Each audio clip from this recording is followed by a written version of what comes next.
Hello everyone, welcome और welcome back to big faction YouTube channel. So आज की video में हम डिस्कस करने वाले हैं 7 P's ऑफ मार्केटिंग। क्या है 7 P's ऑफ मार्केटिंग? एंड इस वीडियो में पर्टिकुलरली हम 4 P's ऑफ मार्केटिंग के बारे में बात करेंगे कि कौन से ऐसे वो 4 P's हैं जो हमें ध्यान रखने हैं मार्केटिंग के लिए, या मार्केटिंग मिक्स में हमें क्या क्या चीज़ों का ध्यान रखना होता है। तो आइए शुरू करते हैं ये वीडियो बिना किसी देरी के। तो अगर आप में से किसी ने भी थोड़ी सी भी मार्केटिंग के बारे में पढ़ा होगा या आपने थोड़ा बहुत यहाँ वहाँ रिसर्च किया होगा, तो आपने देखा होगा कि सबसे पहले ये जो 4 P's है उसके बारे में बात की जाती है।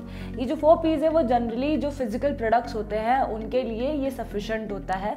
एंड जो मैंने एडिशनल 3 के बारे में बात किया, 7 P's बोला था, तो वो सर्विस के लिए आ जाता है। जो सर्विस बेस्ड प्रोडक्ट्स होते हैं उनके लिए आ जाता है। तो ये जो है हम ओवरऑल 7 P's के बारे में बात करेंगे, पर आज की वीडियो में जो प्रोडक्ट रिलेटेड है, फिजिकल प्रोडक्ट रिलेटेड है, तो वो 4 P's के बारे में हम बात करेंगे। तो आइए शुरू करते हैं 4 P's ऑफ मार्केटिंग से। तो जैसे कि आप देख पा रहे होंगे 4 P's क्या है, तो सबसे पहले 4 P's जो है वो है product, price, place and promotion. And अगर आप ध्यान दे रहे होंगे ना, तो जो हमारे चैनल पे हम जिसके बारे में मेनली बात करते हैं वो होते हैं या तो ई कॉमर्स या तो डिजिटल मार्केटिंग, और वो जो है ना वो प्लेस एंड प्रमोशन में आते हैं। वो मार्केटिंग चैनल या फिर मार्केटिंग डिस्ट्रीब्यूशन चैनल में आ जाते हैं, या फिर वो प्रमोशन के अंदर आ जाता है डिजिटल मार्केटिंग। तो डिजिटल मार्केटिंग जो है, ये जो पिलर्स हमने बात की है ना, वो उसमें से बस एक पार्ट है, वो सब कुछ नहीं है। तो ये जो मार्केटिंग मिक्स होता है ना, जो हमारा स्ट्रैटेजी होता है, कैसे हमें उसे डिवाइस करना है, उसके बारे में भी बात करता है, क्या क्या चीज़ों का हमें ध्यान रखना होता है। एंड प्रमोशन करते टाइम, जैसे कि हम बात करते हैं जनरली डिजिटल मार्केटिंग की, तो हम डायरेक्टली प्रमोशन के बारे में आ जाते हैं कि प्रमोट कैसे करेंगे, या फिर डिस्ट्रीब्यूशन चैनल जो होता है हम उसके बारे में टेक्निकल जो डिटेल्स होते हैं उसके ऊपर आ जाते हैं कि क्या क्या चीज़ें उस पर करनी है, क्या हमें ध्यान रखना है, क्या नहीं रखना है। तो हम इन सारी चीज़ों के बारे में ज़्यादा बात करते हैं हमारे चैनल पर। जो 4 पिलर्स ऑफ मार्केटिंग है उसमें से सबसे पहले जो P है उसका वो स्टैंड करता है प्रोडक्ट के लिए। प्रोडक्ट की क्या क्वालिटी होने वाली है, क्या फॉर्म होने वाला है, क्या डिज़ाइन होने वाला है, क्या फीचर्स होने वाले हैं। ये सारे एट्रीब्यूट्स पे हमें बहुत ज़्यादा ध्यान देना होता है। ये बहुत इंपॉर्टेंट मतलब ये जो फीचर्स है, ये जो क्या उसके फीचर होने वाला है, क्या डिज़ाइन होने वाला है, ये सारी चीज़ें जो है हमें बहुत ध्यान रखनी चाहिए। वो मार्केटिंग कौन सी ऐसी मार्केटिंग नीड है जिसको वो फुलफिल कर रहे हैं। अगर मैं आपको एक एग्जाम्पल दूँ तो आपको 2 पेंसिल के ब्रांड नेम पता होंगे, एक होगा नटराज, एक होगा अप्सरा। ठीक है, दोनों जो है वो पेंसिल सेल करते थे, पर अप्सरा ने क्या किया कि उन्होंने फोकस किया क्वालिटी वाइज। करेक्ट, उन्होंने ये बताया कि उनका जो प्रोडक्ट होने वाला है उसकी क्वालिटी जो है वो काफ़ी डिफरेंट होगी। तो ये आपको देखना होता है कि अगर आप प्रोडक्ट लेकर आ रहे हैं तो वो किस बेसिस पे आप अपने मार्केटिंग नीड्स को फुलफिल करेंगे। कोई मार्केटिंग नीड उससे फुलफिल हो भी रही है, मार्केट की नीड कोई फुलफिल हो रही है, या फिर वो भी नहीं हो रही है। तो ये जो सारी चीज़ें होती है ना वो ध्यान रखनी होती है। अब देखिए, एक बार अगर आपने ये सारी चीज़ें फिक्स कर ली, एक बार आपने ये सारी चीज़ें फिक्स कर ली, तो पूरा जो प्रोसेस है या जो पूरा प्रोडक्ट है उसको चेंज कर पाना ना थोड़ा डिफिकल्ट होता है। प्रोडक्ट के एट्रीब्यूट्स को चेंज कर पाना भी बहुत डिफिकल्ट है, एक तरीके से, बहुत नहीं पर थोड़ा डिफिकल्ट है। मान लीजिए कि मैंने कोई एक पेंसिल का ही वापस से स्टार्ट किया, कि मैं कोई पेंसिल लेके आई हूँ कोई नए फीचर्स के साथ, एंड मैंने देखा कि मैंने अराउंड 3 मंथ्स तक वो प्रोडक्ट को रन किया मार्केट में, पर मुझे उतना अच्छा रिजल्ट मिला नहीं। मैंने देखा कि कुछ और मुझे चेंजेस करने की ज़रूरत है। अब अगर मैं सोचूंगी कि प्रोडक्ट को मैं चेंज कर दूँ तो थोड़ा डिफिकल्ट हो सकता है मेरे लिए, क्योंकि अब हो सकता है कि आधा प्रोडक्ट अभी मैन्युफैक्चरिंग में ही हो, मेरे पास अभी स्टॉक पड़ा हो, तो ये सारी डिफिकल्टी आपको फेस करनी पड़ सकती है। तो प्रोडक्ट जो है 4 में से जो एक पिलर है वो बहुत एक इंपॉर्टेंट फीचर है जो आपको ध्यान रखने की बात है। नेक्स्ट हमारे पास जो आता है वो आता है प्राइस। अब प्राइस जो है कि आप अपने जो प्रोडक्ट है उसको आप किस प्राइस पे लेके आने वाले हैं। अब इसको हम रेवेन्यू मॉडल भी कहते हैं। अब अगर आपको पता होगा, पेनिट्रेशन मेथड एक होता है जिसमें आप प्राइसिंग जो है इनिशियली जो है उसको आप लो रखते हैं, मार्केट के कंपैरिजन में आप उसको लो प्राइस पे रखते हैं, एंड उसके हिसाब से आप पेनिट्रेट करते हैं। ठीक है, और भी प्राइसिंग मॉडल्स होते हैं, जैसे कि अगर आपने देखा होगा तो स्टार्टिंग में ही एप्पल का एग्जांपल ले लीजिए। वो स्टार्टिंग में ना काफ़ी हाई प्राइस पे लॉन्च करते हैं एंड वो बाद में थोड़ा कम करते हैं। करेक्ट, मार्केट की नीड को देखते हुए। तो बहुत अलग अलग प्राइस मॉडल्स है, रेवेन्यू मॉडल्स है। आप उसको फ्री केस में लेके आ सकते हैं, आप सब्सक्रिप्शन बेस्ड ला सकते हैं। एंड अगर आप डिफरेंस देखेंगे प्रोडक्ट एंड प्राइस में, तो प्रोडक्ट जो है ना वो काफ़ी इतनी जल्दी वो चेंज होने वाला नहीं होता है, पर प्राइस जो होता है ना एक वॉलेटाइल फीचर है। आप उसको अपने रिक्वायरमेंट के हिसाब से, अपने प्रॉफिट या जो भी है उसके हिसाब से आप उसको चेंज करते रह सकते हैं। आप अगर इसका बेस्ट एग्जांपल देखना चाहेंगे तो आप अमेजोन पे ही चले जाइए।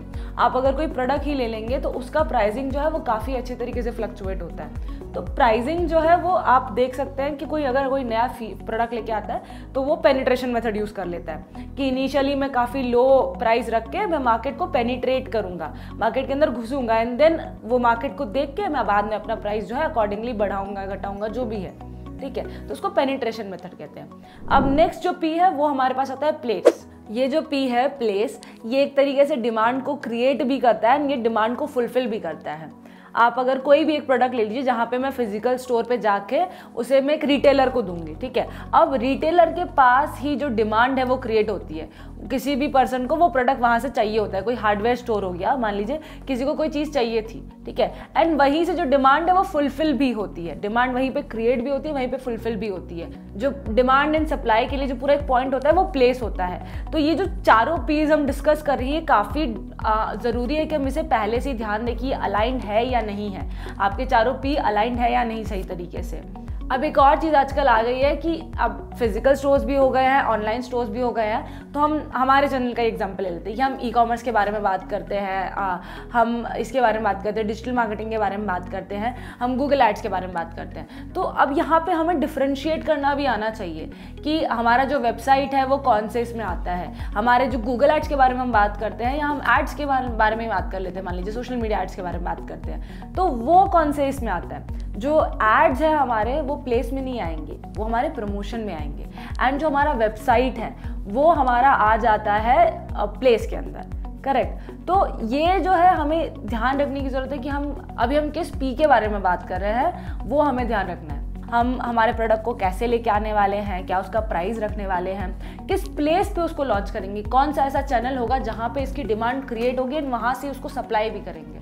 तो ये जो सारी चीज़ें हैं ये अलाइंड होनी चाहिए सही तरीके से। नेक्स्ट पी जो है वो है प्रमोशन। अब जो प्रमोशन है अब आप वो कैसे करने वाले हैं, वो डायरेक्ट होगा, आप एडवर्टाइजमेंट रन करेंगे, सेल्स के थ्रू होगा, PR के थ्रू होगा, डिजिटल मार्केटिंग के थ्रू होगा, तो वो हम आगे डिसाइड करते हैं। अब ये जो सारे पी है वो हम इसीलिए रखते हैं कि हम लोगों का जो कंपनीज का जो है एक कोई कॉमन गोल होता है जिसे हमें अचीव करना होता है। उसे अचीव करने के लिए हमें कुछ तो मार्केटिंग स्ट्रैटेजी डिवाइस करनी होगी।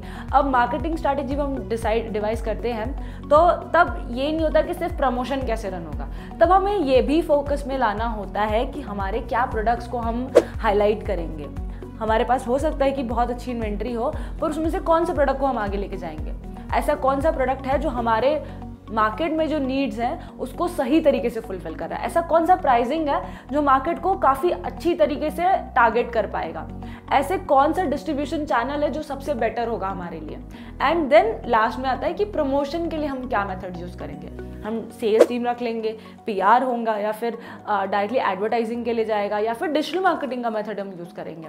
आजकल जो है डिजिटल मार्केटिंग का ज़्यादा होता है क्योंकि सब कुछ ऑनलाइन है, पर मैं यहाँ पे ये सारी चीज़ें इसलिए बता रही हूँ कि आपको ये ध्यान रखना है कि डिजिटल मार्केटिंग, ये जो सारा मार्केटिंग है ना, उसका सिर्फ एक पार्ट है। डिजिटल मार्केटिंग सब कुछ नहीं है। डिजिटल मार्केटिंग प्रमोशन का एक छोटा सा हिस्सा है।